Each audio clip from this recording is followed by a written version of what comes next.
నమస్తే, welcome to our channel. మన CID Sunil కుమార్ని సస్పెండ్ చేసినటువంటి విషయం మనకు అందరికీ తెలిసిందే. దాని మీద ఆర్ఎస్ ప్రవీణ్ కుమార్ గారు ట్విట్టర్ వేదికగా స్పందించారు. ఏం స్పందించారో ఒకసారి చూడండి.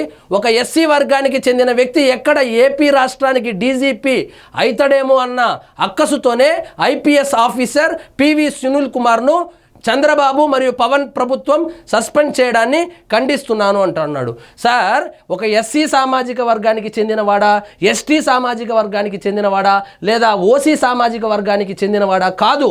ఆయన తప్పు చేశాడు కాబట్టే చట్టం తన పని తను చేసుకెళ్తుంది. ఆర్ఎస్ ప్రవీణ్ కుమార్ గారు, మీరు చదువుకున్న వాళ్ళు, విఘ్నులు, మీ దగ్గర నుంచి ఇలాంటి లేఖి ట్వీట్ అయితే నేను ఎక్స్పెక్ట్ చేయలేదు. పివి సునీల్ కుమారు రఘురామకృష్ణంరాజు గారిని ఏ విధంగా హింసించాడు. పివి సునీల్ కుమార్ గారు జగన్తో సన్నిహిత సంబంధాలు ఉండడంతో ఆయన అప్పుడు సిఐడిగా చేస్తున్నప్పుడు ఎన్ని అక్రమాలకు పాల్పడ్డాడో మీకు తెలుసా? తెలియకుండా ఆయన ఏదో వాట్సాప్లో మీకు పంపించాడని చెప్పిందని ఇంత పెద్ద ట్వీట్ వేసినారు. చూడండి, సునీల్ కుమార్ పర్మిషన్ లేకుండా విదేశాలకు వెళ్ళారని చెప్పడం కోడిగుడ్డు మీద ఈకలు పీకడమే. ఆర్ఎస్ ప్రవీణ్ కుమార్ గారు, విఘ్నులు మీరు చెప్పండి, ఒక ఐపీఎస్ స్థాయి వ్యక్తి పర్మిషన్ తీసుకోకుండా విదేశీ పర్యటనలు చేయవచ్చునా? రాత్రికి గుండె మీద చెయ్యి వేసుకొని ఆలోచించండి. అంతేగాని ఎస్సీ వర్గానికి చెందినవాడు కాబట్టి సస్పెండ్ చేసినారనేయడం నిజంగా ముమ్మాటికి తప్పు సార్.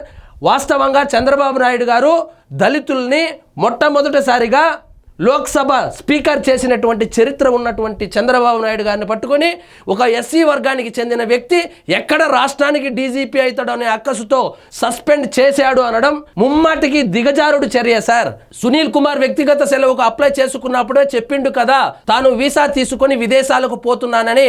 అప్పుడు ఆయనకు ఎక్స్ ఇండియా లీవ్ జీవో ఇచ్చింది మీ ప్రభుత్వాలే కదా, ఈ ప్రభుత్వం కాదు సార్.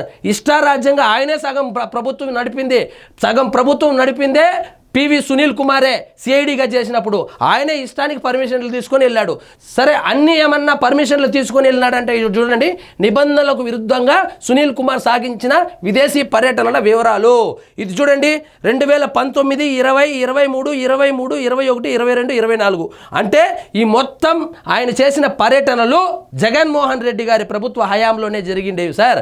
ఇక్కడ చూడండి, 2024 మార్చి 1 నుంచి 4 వరకు అనుమతి ఉందా? ఎక్కడికి పోయినా అంటే జార్జియాకు పోతానని చెప్పి యూఏఈకి పోయినాడు. నువ్వేమి అవకతవకలకు పాల్పడకపోతే యూఏఈకి పోతాననే తీసుకోవచ్చు కదా.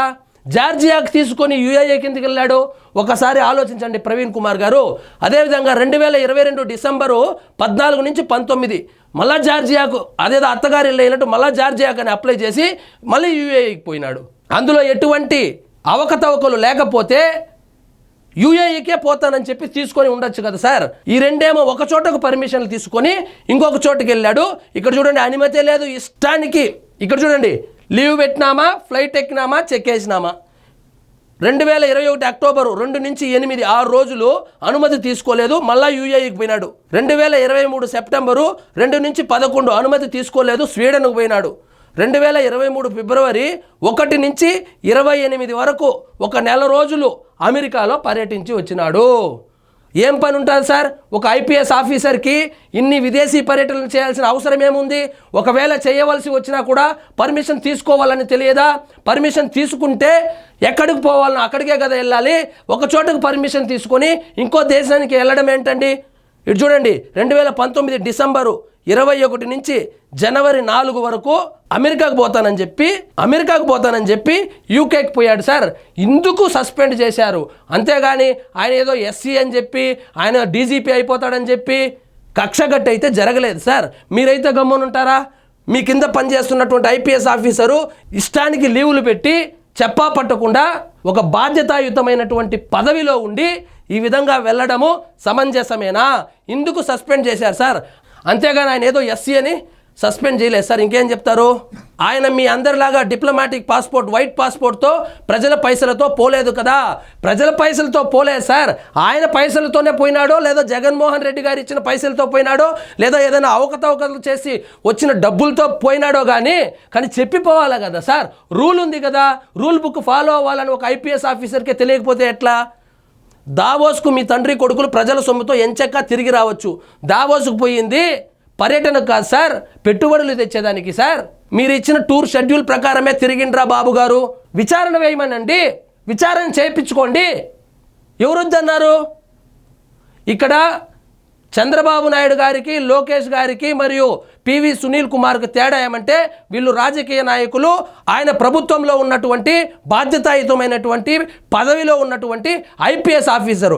ఐపీఎస్ ఆఫీసర్కు సినిమా వాళ్లకు లేదా రాజకీయ నాయకులకు తేడా తెలియకపోతే ఎట్లా సార్? అయినా సునీల్ కుమార్ సొంత ఖర్చులతో విదేశాలకు వెళ్ళొస్తే మీకు కలిగిన నొప్పి ఏంది? ఏమి నొప్పి కలిగిందో ఇంకొక నెల రోజుల్లో తెలుస్తుంది సార్. అరెస్ట్ అవుతాడు, అరెస్ట్ అయితే విచారణ చేస్తే అసలు ఏం నొప్పి కలిగింది మొత్తం బయటకు వస్తుంది. అప్పుడు ఇంకొక ట్వీట్ ఎద్దురు. ఎస్సీ సామాజిక వర్గానికి చెందిన వంగ అనిత గారు, మీరు హోంమంత్రిగా ఉండి కూడా ఈ వర్గాలకు చెందిన ఆఫీసర్ల మీద ఎడాపెడా దాడులు జరుగుతుంటే ఎందుకు మౌనంగా ఉన్నారు? ఎందుకు మౌనంగా ఉంటారు సార్? చేసిండేది ఫ్రాడ్ పని చేస్తే సేమ్ సామాజిక వర్గం అయినప్పటికీ వెనకాల వేసుకొని రావాలన్నా మీలాగా. మీకు ఒకటి చెప్తాను చూడండి, ఆర్ఎస్ ప్రవీణ్ కుమార్ గారు, మీరు ఈ ట్వీట్ వేసిన దానివల్ల ₹1 లాభం కూడా లేదు, కానీ బీఆర్ఎస్ పార్టీని మీరు రిప్రజెంట్ చేస్తున్నారు. అనవసరంగా బీఆర్ఎస్ వర్సెస్ టీడీపీ చేసి ఉన్నటువంటి క్రెడిబిలిటీ పోగొట్టుకుని వచ్చే 4 ఓట్లు కూడా పోతాయి సార్. కాబట్టి దయచేసి పివి సునీల్ కుమార్ లాంటి అవినీతి పరులను వెనకేసుకొని రావడం మానేయండి. మీకున్నటువంటి క్రెడిబిలిటీ కూడా పోతుంది. మీరు ఆల్రెడీ పోగొట్టుకున్నారు, ఇంకా కూడా పోతుంది. ఇదండి ఈరోజు మన టాపిక్. మీకు ఈ వీడియో నచ్చినట్లయితే లైక్ చేయండి, షేర్ చేయండి. ఛానల్ మాత్రం సబ్స్క్రైబ్ చేసుకోవడం మర్చిపోవద్దు.